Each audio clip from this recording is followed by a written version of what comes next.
नमस्कार, मैं मोनिका राणा। यह है जागो हिमाचल 365 डर के नहीं डट के, और आप देख रहे हैं एलकेएस न्यूज चैनल। चलिए शुरू करते हैं आज की खबरों के साथ। जुब्बल कोटखाई के विधायक एवं पूर्व मंत्री नरेंद्र बरागटा का निधन, पीजीआई में थे भर्ती। हिमाचल में नरेंद्र बरागटा के निधन के चलते कैबिनेट की बैठक स्थगित, पार्टी ने रद्द किए सभी कार्यक्रम। हिमाचल के राशन डिपोओं में चीनी के दाम बढ़ाने की तैयारी। एचआरटीसी के पेंशनर्स मुलाजिमों को राहत, मेडिकल बिलों का 1 महीने में होगा निपटारा। प्रमोट हो सकते हैं यूजी पीजी स्टूडेंट। करसोग में देवदार की लकड़ी से लदी जीप पकड़ी, लकड़ी की कीमत 1 लाख से ज्यादा। कच्चे माल संघ भारत को टीका भी भेजेगा अमेरिका, ग्लोबल एसोसिएशन प्लान में बड़ा हिस्सा। सुप्रीम कोर्ट ने खारिज किया आशाराम बापू की अंतरिम जमानत याचिका, इलाज के लिए राजी। जम्मू कश्मीर के बड़गाम में पथराव की घटना के बाद हवाई फायरिंग, कोई हताहत नहीं। अब खबरें विस्तार से। जुब्बल कोटखाई के विधायक एवं पूर्व मंत्री नरेंद्र बरागटा का निधन, पीजीआई में थे भर्ती। हिमाचल प्रदेश के शिमला जिले के जुब्बल कोटखाई के विधायक एवं पूर्व मंत्री नरेंद्र बरागटा का निधन हो गया है। नरेंद्र बरागटा के बेटे चेतन बरागटा ने ट्वीट कर ये जानकारी दी है। बरागटा 2 बार मंत्री रह चुके थे। बरागटा पीजीआई चंडीगढ़ में भर्ती थे और कल ही हिमाचल प्रदेश के मुख्यमंत्री जयराम ठाकुर उनका कुशल क्षेम पूछने पीजीआई गए थे। बरागटा ठाकुर सरकार में मुख्य सचेतक भी थे। मालूम हो कि बरागटा कोरोना संक्रमण से ठीक होने के बाद पोस्ट कोविड इफेक्ट से जूझ रहे थे। वो 20 से 25 दिनों से पीजीआई में भर्ती थे। उनकी दूसरी बीमारी डायग्नोज नहीं हो पा रही थी और उन्हें सांस लेने में तकलीफ हो रही थी। निधन के बाद उनका शव चंडीगढ़ स्थित हिमाचल भवन लाया गया। इस दौरान सीएम जयराम ठाकुर व प्रदेश भाजपा पार्टी अध्यक्ष सुरेश कश्यप भी मौजूद रहे। उनका अंतिम संस्कार रविवार को पैतृक गांव टहलटोली में होगा। आज उनकी पार्थिव देह कोटखाई में अंतिम दर्शन के लिए रखी जाएगी। बरागटा के निधन की खबर सुनते ही विधानसभा क्षेत्र के सैकड़ों भाजपा कार्यकर्ता कोटखाई पहुंचे हैं। हिमाचल में नरेंद्र बरागटा के निधन के चलते कैबिनेट की बैठक स्थगित, पार्टी ने रद्द किए सभी कार्यक्रम। मुख्य सचेतक नरेंद्र बरागटा के निधन के चलते होटल पीटर होप में आज प्रस्तावित हिमाचल मंत्रिमंडल की बैठक को स्थगित कर दिया गया है। सचिव सामान्य प्रशासन देवेश कुमार ने इसकी पुष्टि की है। इस बैठक में अनलॉक पार्ट 2 में कई रियायतें दी जानी थी। साथ ही प्रदेश स्कूल शिक्षा बोर्ड की 12वीं की परीक्षा रद्द कर छात्रों को प्रमोट करने, कोरोना कर्फ्यू 15 जून तक बढ़ाने, दुकानें खोलने की छूट 5 बजे तक करने आदि पर फैसला होना था। वहीं नरेंद्र बरागटा के निधन के बाद हिमाचल भाजपा ने अपने सभी कार्यक्रम स्थगित कर दिए हैं। महामंत्री त्रिलोक जम्वाल की ओर से बताया गया है कि पार्टी के सारे कार्यक्रम आगामी आदेशों तक स्थगित रहेंगे। पार्टी के राज्य, जिला और मंडल स्तर पर सभी कार्यक्रम रद्द किए गए हैं। बरागटा प्रदेश भाजपा के उपाध्यक्ष भी रहे हैं। उनके देहांत के बाद जुब्बल कोटखाई क्षेत्र में शोक की लहर दौड़ गई है। हिमाचल के राशन डिपोओं में चीनी के दाम बढ़ाने की तैयारी। हिमाचल प्रदेश के डिपोओं में चीनी के दाम बढ़ाने की तैयारी की जा रही है। बताया जा रहा है कि उपभोक्ताओं को बंद पैकेट में चीनी दी जानी है। ऐसे में चीनी के दाम 3 से 4 रुपए तक बढ़ाए जाएंगे। अब या तो यह बढ़ोतरी या तो सरकार वहन करेगी या फिर उपभोक्ताओं से ज्यादा कीमत वसूली जाएगी। खाद्य आपूर्ति निगम ने इसका प्रस्ताव तैयार कर लिया है। 5 जून के बाद होने वाले कैबिनेट की बैठक में इसे लाया जाएगा। हिमाचल में 18.50 लाख राशन कार्ड उपभोक्ता हैं। सरकार की ओर से उपभोक्ताओं को डिपोओं में 3 दालें, 2 लीटर तेल, 600 ग्राम प्रति उपभोक्ता चीनी और 1 किलो नमक दिया जा रहा है। आटा और चावल केंद्र सरकार उपलब्ध करा रही है। गरीब परिवारों को 19 रुपये और एपीएल उपभोक्ताओं को 30 रुपये के हिसाब से चीनी दी जा रही है। खाद्य आपूर्ति निगम के एमडी मानसी सहाय ने बताया कि डिपो में आधा और 1 किलो की पैकिंग में चीनी उपलब्ध कराई जानी है। रेट में बढ़ोतरी हो सकती है। बड़े दाम या सरकार देगी या फिर उपभोक्ताओं से वसूला जाएगा। उपभोक्ताओं की अक्सर शिकायत रहती है कि उन्हें गीली चीनी मिल रही है। ऐसे में पैकेट बंद लिफाफे में चीनी दी जानी है। एचआरटीसी के पेंशनर्स मुलाजिमों को राहत, मेडिकल बिलों का 1 महीने में होगा निपटारा। एचआरटीसी के कर्मचारियों व पेंशन धारकों के लंबित चिकित्सा बिलों का निपटारा 1 माह के भीतर किया जाएगा। निगम के कर्मचारियों और पेंशन धारकों के सभी लंबित भत्तों का निपटारा चरणबद्ध रूप से किया जाएगा। यह निर्देश मुख्यमंत्री जयराम ठाकुर ने हिमाचल पथ परिवहन निगम की कार्यप्रणाली की समीक्षा के दौरान अधिकारियों को दिए। मुख्यमंत्री जयराम ठाकुर ने कहा कि एचआरटीसी में सुधार कार्यों के लिए नियमित बजट के अलावा 259 करोड़ रुपए की अतिरिक्त वित्तीय सहायता प्रदान की है। ऐसे में एचआरटीसी कर्मचारियों और पेंशनधारकों के 6 करोड़ रुपए के लंबित चिकित्सा प्रतिपूर्ति बिलों का निपटारा 1 माह के भीतर कर दिया जाएगा। उन्होंने एचआरटीसी के अधिकारियों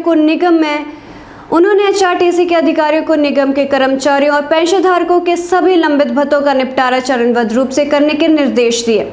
मुख्यमंत्री ने कहा कि राज्य सरकार निगम को प्रदान की जाने वाली मासिक सरकारी सहायता में पर्याप्त वृद्धि करेगी।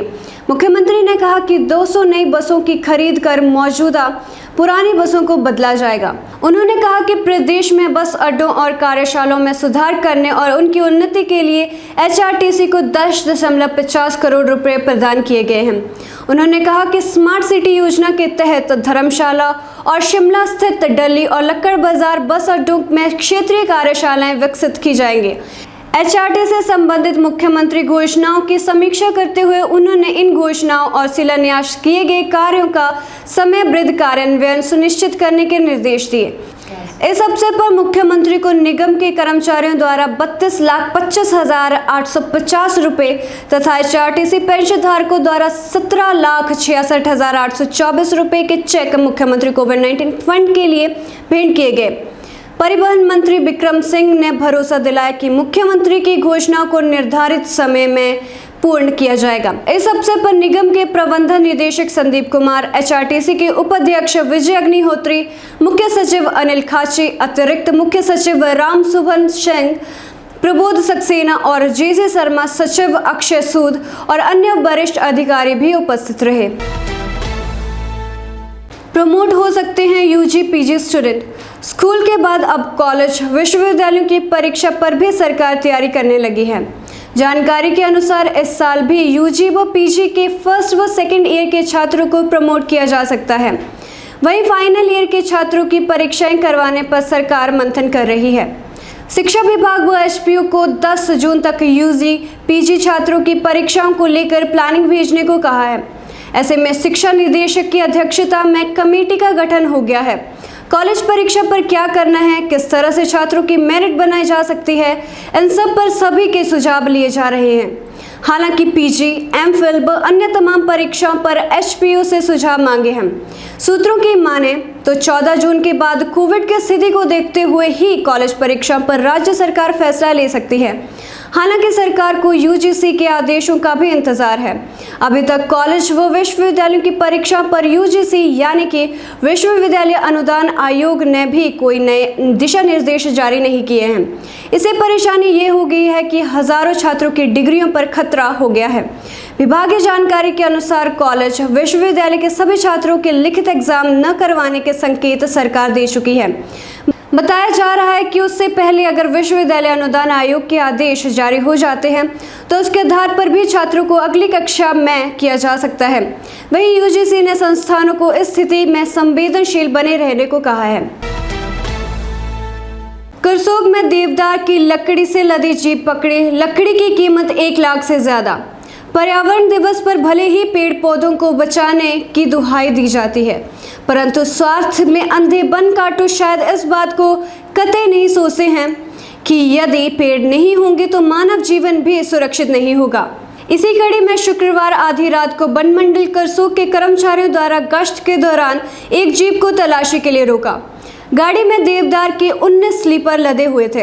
अवैध रूप से तस्करी करने पर आरोपी को गिरफ्तार कर लिया है।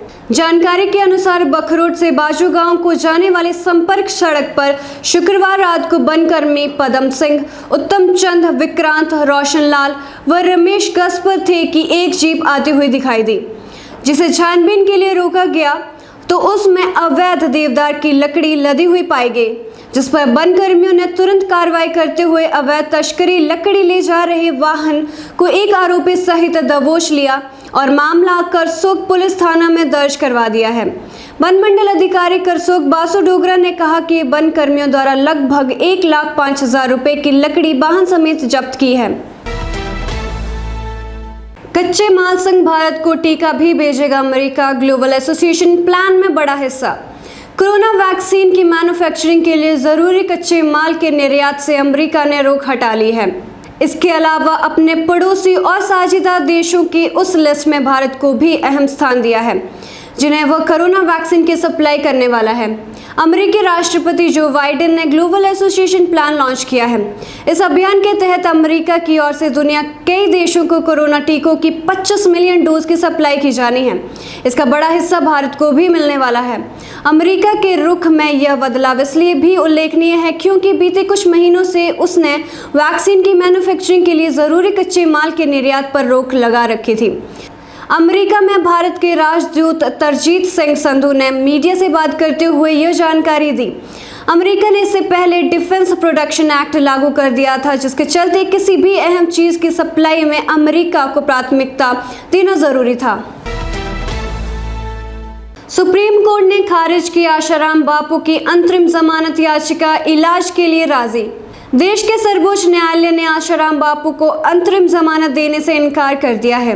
हालांकि आशाराम के ऋषिकेश में इलाज के लिए आयुर्वेदिक संस्थान भेजने की याचिका पर सुनवाई के लिए कोर्ट राजी हो गया है। आशाराम को ऋषिकेश के आयुर्वेदिक अस्पताल में भर्ती कराने की याचिका पर सुप्रीम कोर्ट ने राजस्थान सरकार को नोटिस जारी किया है। इससे पहले राजस्थान हाई कोर्ट ने भी रेप के मामले में उम्र कैद की सजा काट रहे आशाराम बापू की अंतरिम जमानत याचिका खारिज कर दी थी। आशाराम की ओर से स्वास्थ्य के आधार पर अंतरिम जमानत की मांग की गई थी। बीते दिनों कोरोना संक्रमित होने के बाद आशाराम को एम्स में भर्ती कराया गया था। आशाराम इलाज के कुछ ही दिनों बाद कोरोना संक्रमण से मुक्त हो गए थे। बता दें कि आशाराम एक नाबालिग लड़की से यौन उत्पीड़न के मामले में आजीवन कारावास की सजा काट रहे हैं। जम्मू कश्मीर के बड़गांव में पथराव की घटना के बाद हवाई फायरिंग, कोई हताहत नहीं। जम्मू कश्मीर के बड़गांव जिले में शुक्रवार को कुछ असामाजिक तत्वों की ओर से केंद्रीय रिजर्व पुलिस बल सीआरपीएफ के काफिले पर पथराव किए जाने के बाद जवानों ने हवाई फायरिंग की। आधिकारिक सूत्रों ने बताया कि सीआरपीएफ का काफिला चनापोरा से दुनीवारी चाटरा कैंप की ओर जा रहा था कि रास्ते में कालपोरा के पास असामाजिक तत्वों के समूह ने काफिले पर पथराव शुरू कर दिया। सुरक्षा बलों ने हमलावरों को तितर बितर करने के लिए हवा में गोलियां चलाई, लेकिन इस घटना में कोई हताहत नहीं हुई। घटना के बाद पास थाना पुलिस मौके पर पहुंच गई और स्थिति नियंत्रण में बताई जा रही है। फिलहाल के लिए बस इतना ही। मैं मोनिका राणा आपसे विदा लेती हूँ। देखते रहिए हिलक्स न्यूज चैनल। धन्यवाद।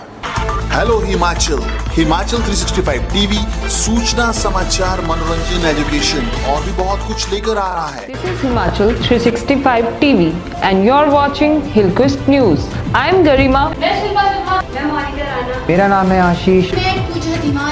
ये है हिमाचल 365 टीवी और आप देख रहे हैं हिलक्विस्ट टीवी न्यूज। हम जल्द आ रहे हैं पूरे हिमाचल की ताजा तरीन खबरों के साथ। हर तरह के समाचारों के लिए देखिए हिमाचल 365 टीवी और जुड़े रहिए हिलक्विस्ट न्यूज के साथ। महाराष्ट्र समेत देश के कई राज्यों ने दी लॉकडाउन में छूट। देश में कोरोना महामारी की दूसरी लहर की रफ्तार अब धीरे धीरे थम रही है। देश के अधिकतर राज्यों में कोरोना के मामलों में लगातार कमी आ रही है। हालांकि दक्षिण भारत और उत्तर पूर्वी राज्यों में मामलों को देखते हुए कुछ राज्यों ने लॉकडाउन में छूट या अनलॉक की प्रक्रिया शुरू कर दी है। देश के कई जिला शुरू हो चुका है, वहीं कुछ राज्य अभी भी पाबंदियां बढ़ा रहे हैं। महाराष्ट्र में सोमवार से अनलॉक की जून से खोले जाएंगे।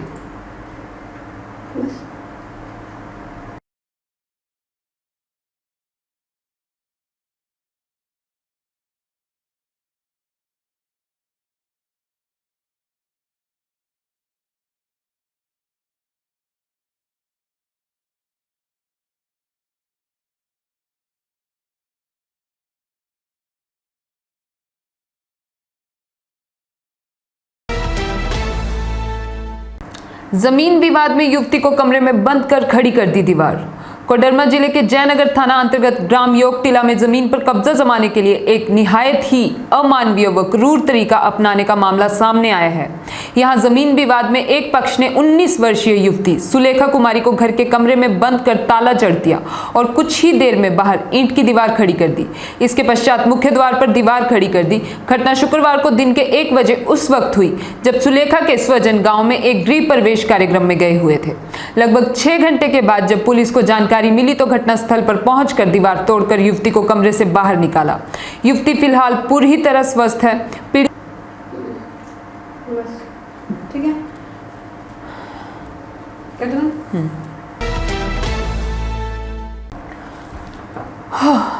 ऊना में जमीनी विवाद पर ससुर ने बहू पोते पर दरार से किया हमला, दोनों पीजीआई रेफर। जिला ऊना के सदर थाना के तहत गांव चड़तगढ़ हेडिंग बोल लिया नहीं, साथ में ही बोल देते, पूरा कर फिर ईज हो जाएगी।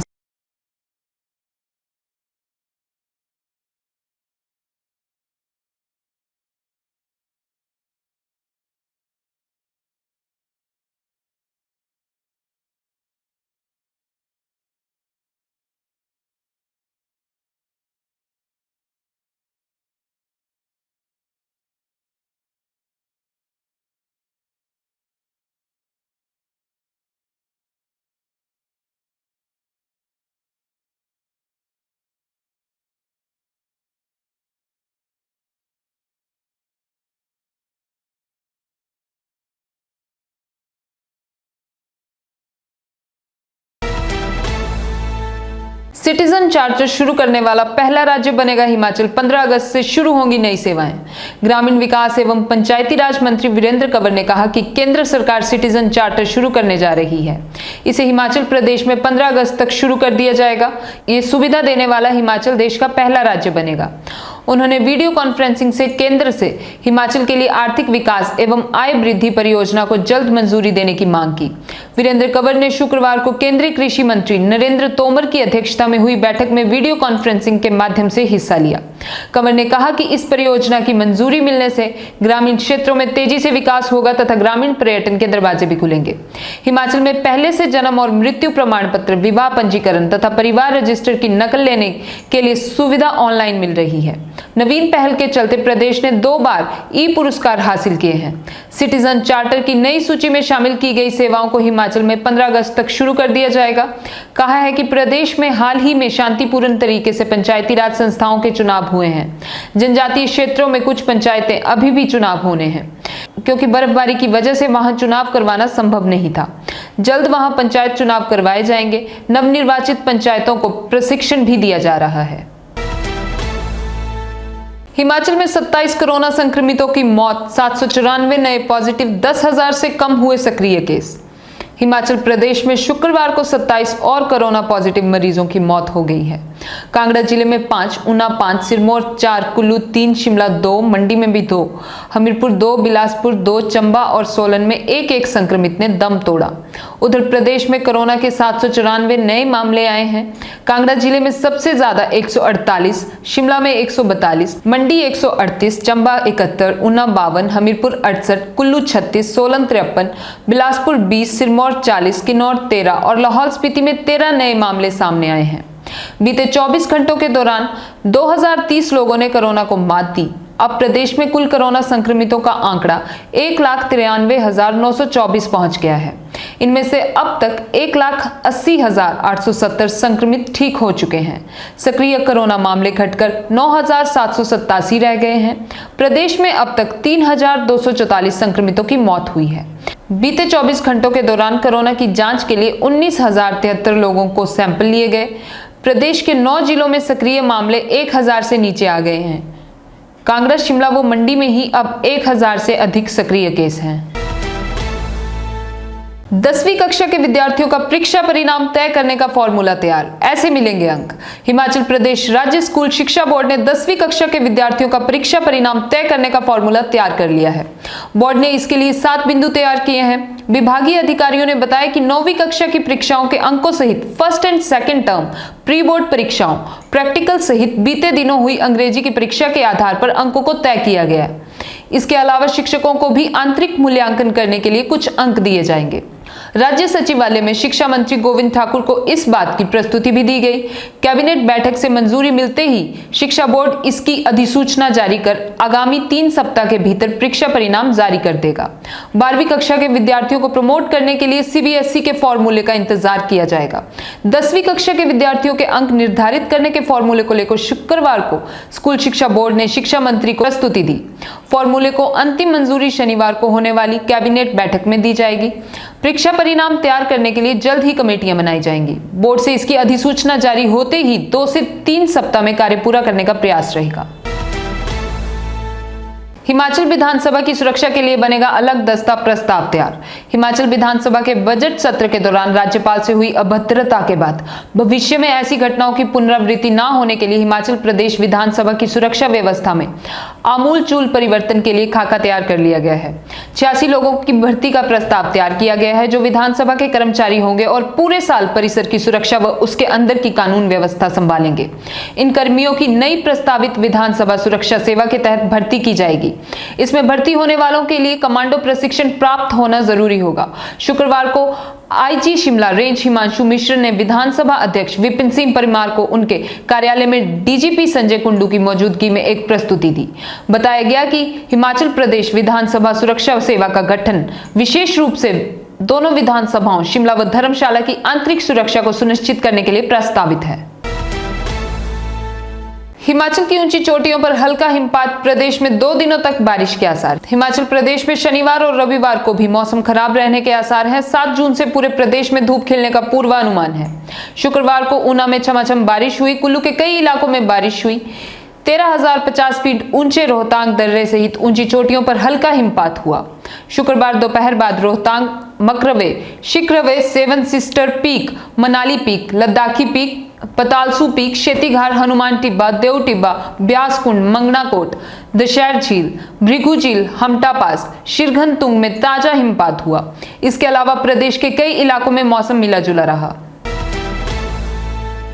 हमीरपुर में गरीब लोगों का सहारा बने प्रवासी सब्जियां बांटकर दे रहे राहत। कोरोना काल में एक तरफ जहां साधन संपन्न सब्जी विक्रेता दोनों हाथों से पैसा बटोरने में लगे हैं, तो वहीं गरीबों का दर्द समझकर प्रवासी सब्जी विक्रेताओं ने हमीरपुर शहर में हजारों की सब्जियां निःशुल्क ही बांट दी। सब्जियों का निःशुल्क वितरण कर इन प्रवासी सब्जी विक्रेताओं ने उन दुकानदारों को आईना दिखा दिया जो इंसानियत भूलकर इस विपरीत समय में भी धन इकट्ठा करने में लगे हैं। हमीरपुर में प्रवासियों द्वारा बड़े स्तर पर निःशुल्क सब्जियों के वितरण का यह पहला वाक्य है। कोविड काल में जहां सब्जियों के दामों में वृद्धि हुई, वहीं सब्जियों की डिमांड अत्यधिक बढ़ी है। कारण साफ है कि कोविड-19 संक्रमण के मुकाबले करने के लिए शरीर में रोग प्रतिरोधन क्षमता का होना अनिवार्य है। ऐसे में चिकित्सक भी लोगों को हरी सब्जियों का सेवन करने की सलाह दे रहे हैं ताकि रोग प्रतिरोधन क्षमता बढ़ सके। ऊपर से जब सब्जियों के दामों में आग भड़की हो तो सब्जियों का इस्तेमाल करने को गरीब भी सोचता नहीं। ऐसे में इन लोगों की पहुंच से दूर हो रही सब्जियों को फिर से प्रवासी लोगों ने इन्हें उपलब्ध करवाकर मिसाल पेश की है। प्रवासी मजदूर धर्मेंद्र ने बताया, उन्होंने 400 से अधिक पैकेट सब्जी के बांटे हैं। लगभग 20,000 रुपए की सब्जी जरूरतमंद लोगों को बांटी गई। आने वाले दिनों में भी लोगों की जरूरत के हिसाब से सब्जी का वितरण किया जाएगा। जल शक्ति विभाग ने जब्त किए टुल्लू पंप। जल शक्ति विभाग गलोड़ ने गर्मियों के मौसम में टुल्लू पंप लगाने वाले लोगों पर शिकंजा कसा है। विभाग ने टुल्लू पंप का प्रयोग करने वाले 6 परिवारों के खिलाफ कार्यवाही की है। मौके पर ही इनके टुल्लू पंप जब्त कर लिए गए। बाद में चेतावनी देकर इनके टुल्लू पंप वापस किए गए हैं। इसके साथ ही ये भी कहा गया कि यदि भविष्य में ऐसा किया तो टुल्लू पंप जब्त करने के साथ ही नल कलेक्शन काट दिया जाएगा। अचानक हुई विभागीय कार्यवाही से लोगों में भी हड़कंप मच गया था। विभाग ने यह कार्यवाही गालियां फाहल धनेड़ क्षेत्र में की है। कार्यवाही के उपरांत लोगों को चेतावनी देकर छोड़ा है। जाहिर है कि गर्मियों के मौसम में पानी की अधिक किल्लत का सामना लोगों को करना पड़ता है। कोरोना योद्धा से कम नहीं राजस्व अधिकारी कर्मचारी। कोरोना संक्रमण की दूसरी लहर से निपटने के लिए डॉक्टरों, स्वास्थ्य कर्मचारियों, प्रशासनिक और पुलिस अधिकारियों के अलावा कई अन्य अधिकारी कर्मचारी भी दिन रात अपनी सेवाएं दे रहे हैं। कोरोना संक्रमित मरीजों और उनके परिजनों का हालचाल जानना, उन्हें आवश्यक सामान उपलब्ध करवाना, पंचायत जनप्रतिनिधियों, पंचायत सचिव और स्वास्थ्य विभाग के साथ समन्वय स्थापित करना, कंटेनमेंट जोन के नियमों की अनुपालना सुनिश्चित करना, किसी कोरोना मरीज की मौत हो जाने पर उसके अंतिम संस्कार तक की व्यवस्था करवाने तथा अन्य आवश्यक कार्यों में राजस्व विभाग ने फील्ड अधिकारी कर्मचारी बहुत बड़ा योगदान दे रहे हैं। लाइमलाइट में आए बगैर ये अधिकारी कर्मचारी लगातार कोरोना योद्धाओं की तरह ही कार्य कर रहे हैं। कोरोना की दूसरी लहर के चरम के दौरान संक्रमण के खतरे के बीच भी इन्होंने दिन रात कार्य करते हुए उच्च कर्तव्य निष्ठा एवं सेवा भाव का परिचय दिया है। अभिषेक मेमोरियल ट्रस्ट ने डीसी हमीरपुर को सौंपे स्वास्थ्य उपकरण। कोविड-19 संकट काल में सरकार व प्रशासन के प्रयासों को और बल प्रदान करने के लिए समाजसेवी संस्थाएं भी आगे आ रही हैं। इसी कड़ी में अभिषेक मेमोरियल ट्रस्ट की ओर से उपायुक्त हमीरपुर देवश्वेता वनिक के माध्यम से 51+ ऑक्सीमीटर डॉक्टर राधा कृष्णन राजकीय मेडिकल कॉलेज हमीरपुर के लिए सहयोग स्वरूप भेंट किए गए हैं। अभिषेक मेमोरियल ट्रस्ट से जुड़े सूचना एवं जनसंपर्क विभाग से सेवानिवृत्त संयुक्त निदेशक एवं लेखक राजेंद्र राजन ने दिल्ली से विशेष तौर पर मंगवाए लगभग 40,000 रुपए के ये उपकरण उपायुक्त हमीरपुर को उनके कार्यालय में सौंपे। उपायुक्त देवश्वेता वनिक ने सामाजिक दायित्व के प्रति उनके प्रयासों की सराहना की है।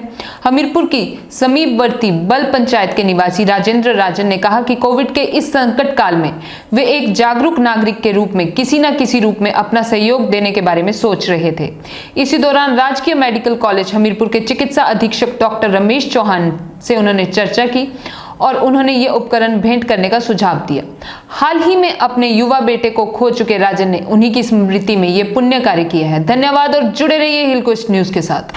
हेलो हिमाचल, हिमाचल 365 टीवी सूचना, समाचार, मनोरंजन, एजुकेशन और भी बहुत कुछ लेकर आ रहा है। This is Himachal 365 TV and you're watching Hill Coast News. I am Garima. मेरा नाम है आशीष।